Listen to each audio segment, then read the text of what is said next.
Hello, good morning student. मैं आपकी रेखा ma'am.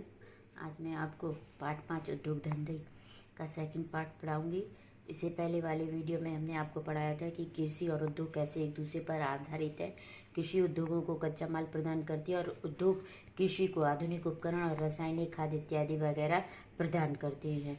उद्योगों के प्रकार के बारे में पढ़ाया था, लघु उद्योग, कुटीर उद्योग, भारी उद्योग। इसमें हमने हल्के उद्योग या और कुटीर उद्योगों के विषय में पढ़ा था। आज हम उसी कुटीर उद्योगों से संबंधित कुछ उद्योगों के बारे में पढ़ेंगे।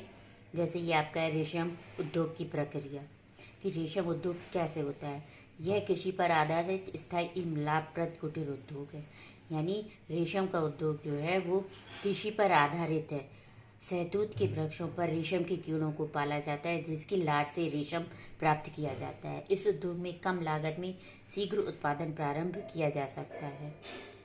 रोजगार सृजन की भरपूर संभावनाएं इस उद्योग में रहती हैं। विशेषकर महिलाओं के श्रम एवं समय के सदुपयोग के साथ साथ उन्हें स्वावलंबी बनाने में सहायक है। यानी आपके इस उद्योग में विशेषकर महिलाएं लगी होती हैं, जो श्रम के समय का सदुपयोग करती हैं और साथ ही साथ वो स्वावलंबी भी बनती हैं। जैसे कि आप इस चित्र में देख रहे हैं कि शहतूत के वृक्ष पर ये रेशम के कीड़े पाले जाते हैं, जिसकी लार से रेशम तैयार किया जाता है। फिर उन उद्योगों में रेशम से धागे बनाए जाती हैं। दूसरा आपका आता है चॉकलेट बनाने की क्या प्रक्रिया है। इसमें आता है आपका कोको फल के ऊपर परत को छील कर बीज निकाला जाता है। सबसे पहले कोको फल के ऊपरी परत को छीलकर क्या निकाला जाता है, उसका बीज निकाला जाता है। फिर बीज को धूप में सुखाया जाता है। ये देखिए इसमें है, ये बीज निकाला गया, बीज को धूप में सुखाया जाता है। सूखी बीज को बोरे में भरकर जहाजों पर लादकर कारखाने में भेजा जाता है। कारखानों में बीज को पीसकर तरल पदार्थ बनाया जाता है। तरल पदार्थ में चीनी और दूध मिलाकर पट्टी बनाई जाती है और अंत में चॉकलेट तैयार किया जाता है। हमने ये चॉकलेट बनाने की विधि देखी, जो आप डेयरी मिल्क खाते हैं वो किस तरह बनती है आपकी। फिर आता है लघु उद्योग में आपका जूट उद्योग, चाय उद्योग। जूट उद्योग भी आपकी पानी में इसको सड़ाना पड़ता है, छाल या रेशा निकालना पड़ता है, जूट के सामान तैयार करना, निर्यात करना, रेशों को बटना, ये बहुत सा कार्य इसमें किया जाता है। चाय उद्योग में भी पत्तियां चुनना, पत्तियों को सुखाना, पत्तियां छाट कर उस किस्में तैयार करना, डिब्बों में भरना, चाय का निर्यात करना। रबड़ उद्योग है आपका। रबड़ के वृक्ष से दूध निकाला जाता है। ये आप देख रहे हैं रबड़ का वृक्ष है, इसकी छाल को निकाल दिया जाता है। ये दूध जो निकल रहा है वो कटोरे उसमें लगा दिए जाते हैं वृक्षों पर, और उसमें वो दूध एकत्रित होता है। फिर दूध निकाल कर उसको दूध को गर्म करके रासायनिक उसमें डाला जाता है और फटे हुए दूध के छानकर उसकी रबड़ की चद्दर तैयार की जाती है और बाद में वस्तु निर्माण बनाया जाता है। उन रबड़ों को कारखानों में भेजा जाता है और उस रबड़ से आपके विभिन्न प्रकार के पदार्थ बनाए जाते हैं, वस्तुएं बनाई जाती हैं। चाय या कॉफ़ी की तरह आपका कहवा बनाया जाता है। सबसे पहले पेड़ से फलों को तोड़ना जाता है, फल काट कर बीज निकाला जाता है, बीजों को धूप में सुखाया जाता है, सूखे बीज को बोरे में भरकर निर्यात किया जाता है, बीजों पर पॉलिश करके आवश्यकता अनुसार उसके प्रयोग में लाया जाता है। और सबसे महत्वपूर्ण आपका आता है नमक। जो हमें समुद्री नमक प्राप्त होता है वो किस तरह बनाया जाता है। समुद्र तट पर कारीगर या मजदूर पहले बड़ी बड़ी क्यारियाँ बनाती हैं। आप ये देख रहे हैं कि बड़ी बड़ी क्यारियाँ बना दी जाती हैं समुद्र तट के किनारे पर। ज्वार आने पर इन क्यारियों में समुद्र का खाला जल भर जाता है। ज्वार भाटा आता है आपका। ज्वार आने से इन क्यारियों में क्या होता है, समुद्र का खारा जल भर जाता है। फिर इन क्यारियों की मेड़ों को ऊंचा किया जाता है, जिससे ज्वार आने पर पानी न भर जाए। कुछ दिनों में पानी भाप बनकर उड़ जाता है और क्यारियों की तलहटी में नमक बचा रह जाता है। जब ज्वार आता है तो इन क्यारियों में क्या है, पानी भर जाता है। बाद में इन क्यारियों को ऊपर उठा दिया जाता है, जिससे दोबारा ज्वार आने पर इन क्यारियों में पानी ना भरे। और कुछ दिनों के बाद वो पानी जो इसमें बचा रहता है ऊपर उठाने के, वो भाप बनकर उड़ जाता है और तलहटी में इनकी नमक या जो समुद्री रासायनिक रहता है वो उसमें बच जाता है, जिसके द्वारा हम फिर क्या है उसे एकत्रित करके बाजार में पहुंचाया जाता है।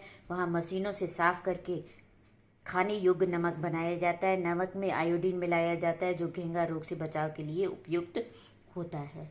इस तरह आपका समुद्रिक नमक बनाया जाता है। इसमें आपका था निम्नलिखित आधारित उद्योगों के नाम लिखिए। आपको इसमें लिखना है, जैसे इसमें ये दिया है लोहा पर आधारित उद्योग, कृषि पर आधारित उद्योग, पशु पर आधारित, वन पर।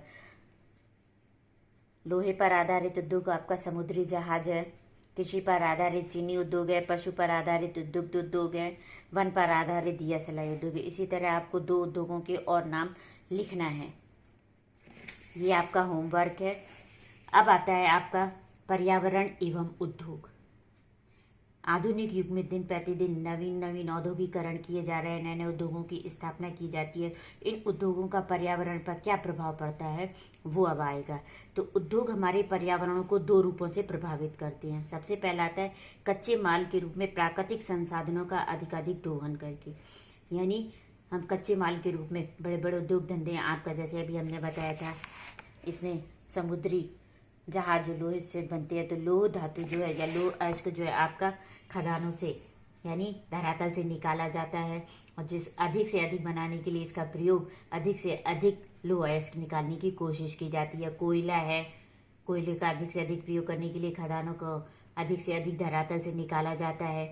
दूसरा है अपेक्षाकृत अधिक मात्रा में अपशिष्ट पदार्थों का निष्कासन करके, यानी जब ये चीज़ें औद्योगिकरण होता है तो इन उद्योगों से निकलने वाले अपशिष्ट पदार्थ, गंदा पानी है, अन्य चीज़ें हैं, वो सारे अपशिष्ट पदार्थ जो है निष्कासन सही तरीके से ना होने से पर्यावरण पर इसका प्रभाव पड़ता है। तो इससे बचाव हेतु हम क्या कर सकते हैं? जो ये पर्यावरण को औद्योगिकरण जो है हमारे पर्यावरण को प्रदूषित कर रही है और ये पर्यावरण हमारे शरीर पर इफेक्ट कर रहा है, इससे बचने के लिए क्या करना चाहिए? अधिक प्रदूषणकारी और अत्यधिक खतरनाक प्रकृति के उद्योगों को आवासीय क्षेत्रों से दूर स्थापित करें, यानी प्रदूषणकारी अत्यधिक खतरनाक प्रकृति के उद्योगों को, यानी जिन उद्योगों से अधिक अपशिष्ट पदार्थ निकलते हैं उन उद्योगों को आवासीय क्षेत्र जहाँ पर जनसंख्या अधिक है उन क्षेत्रों से दूर स्थापित करना चाहिए। उत्पादन के उपरांत औद्योगिक कचरों को फेंकने से पहले शोधन करने का प्रबंध करना तथा उसके चित्त निस्तारण की व्यवस्था करना, यानी उद्योगों के बाद जो उसका अपशिष्ट पदार्थ निकल जाते हैं उसका अच्छी तरह से शोधन करके उसका निस्तारण करने के लिए उचित व्यवस्था की जानी चाहिए। तीसरा पॉइंट आपका आता है नाभिकीय ऊर्जा के उत्पादन वाले उद्योगों से निकलने वाले रेडियोधर्मी कचरे का उचित निस्तारण करना। नाभिकीय ऊर्जा यानी नाभिकीय ऊर्जा कौन सी होती है? ये आपकी परमाणु ऊर्जा है। रेडियोधर्मी इससे निकलने वाले जो पदार्थ होते हैं, अपशिष्ट कचरे होते हैं, उनका निस्तारण अच्छी तरह से करना चाहिए, क्योंकि ये रेडियोधर्मी कचरा जो होता है सर्वाधिक नुकसानदेह होता है। औद्योगिक प्रतिष्ठानों से निकलने वाले अपशिष्ट जल को जलाशय, झीलों, तालाबों, नदियों, सागर में शोधन करके ही डालना चाहिए, यानी इन औद्योगिक प्रतिष्ठानों, औद्योगिक से निकलने वाले गंदे जल का अच्छी तरह से निस्तारण करके उनको छोड़ना चाहिए।